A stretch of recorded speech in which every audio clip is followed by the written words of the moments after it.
வணக்கம். நான் பதிவுன்னா இன்றைக்கி மகாதீபம், மகர தீபம் சொல்லுவோம். நினைத்தாலே முத்தி தரும் திரு அண்ணாமலை.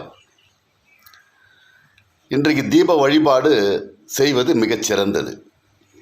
முன்னோர்களுக்கும் வாழ்கிற மக்களுக்கும் உலக மக்களுக்கும் தீபம் ஏற்றுவது காலச்சிறந்தது.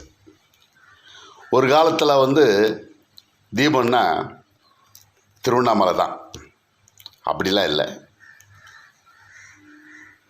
காசியில் போனீங்கன்னா அங்கே ஏற்றுவாங்க, ஜல தீபம்னு ஏற்றுவாங்க, லட்ச தீபம்னு ஏற்றுவாங்க. இப்படி பல தீபங்கள் இருக்குது. மோட்ச தீபம்னு ஏற்றுவாங்க. நம்ம முன்னோர்கள் இறந்துட்டாங்கன்னா அவங்களுக்காக வேண்டி இந்த மகர தீபத்தில் மோட்ச தீபம்னு சொல்லிட்டு ஒன்று ஏற்றுவாங்க.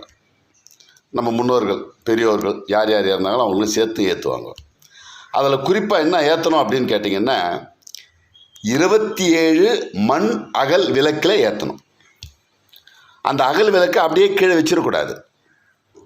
சில வீட்டுகளில் அவரை பந்தல் இருக்கும், அவரை இலை பறித்து அதை வச்சுட்டு கீழே சாணத்தை வச்சு அதுக்கு மேலே விளக்கு வச்சு ஏற்றுவாங்க. இப்போ அவரை பந்தல் இல்லாதவங்க வெற்றிலை வச்சு ஏற்றலாம். 27 அப்படி ஏற்றலாம். நினைத்தாலே முத்தி தரும் திரு அண்ணாமலை இல்லையா? அப்போது எல்லா மக்களும் திருவண்ணாமலைக்கே போனால் ஜனங்களை கொஞ்சம் நடக்கக்கூட முடியலைங்க. அதாவது அடி அண்ணாமலை சுற்றி வராங்கன்னு வச்சிங்களேன், கிரிவல பாதையில் நடக்க முடியாத அளவுக்கு நெருக்கமாகவே போகிறாங்க மக்கள். ஏன்னா வருடம் 365 நாளும் வழிபாடு தான் திருவண்ணாமலை.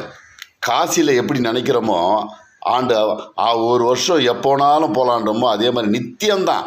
காசியில் எப்படியோ எப்போனாலும் போகலாம், அதே மாதிரி திருவண்ணாமலையும் அப்படி தான், எப்போனாலும் கிரிவலம் போகலாம். இது உண்மை. இன்றைய தீப வழிபாடு மாலையில் மகர தீபம் ஏற்றுவாங்க.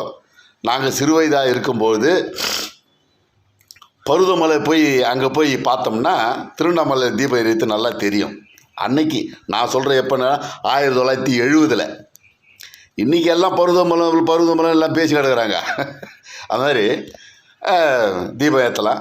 இன்றைக்கி 27 அகல் விளக்கில் ஒவ்வொரு இல்லத்திலையும் ஏற்றுங்க, வழிபாடு பண்ணுங்க. நன்மை பயக்கும், மகிழ்ச்சி. வணக்கம். சென்னை சேர்ந்த பிரம்மஸ்ரீ புவனகிரி சித்தர். சிவாய நமோம், சிவாய சிவோம், சிவாய சிவோம்.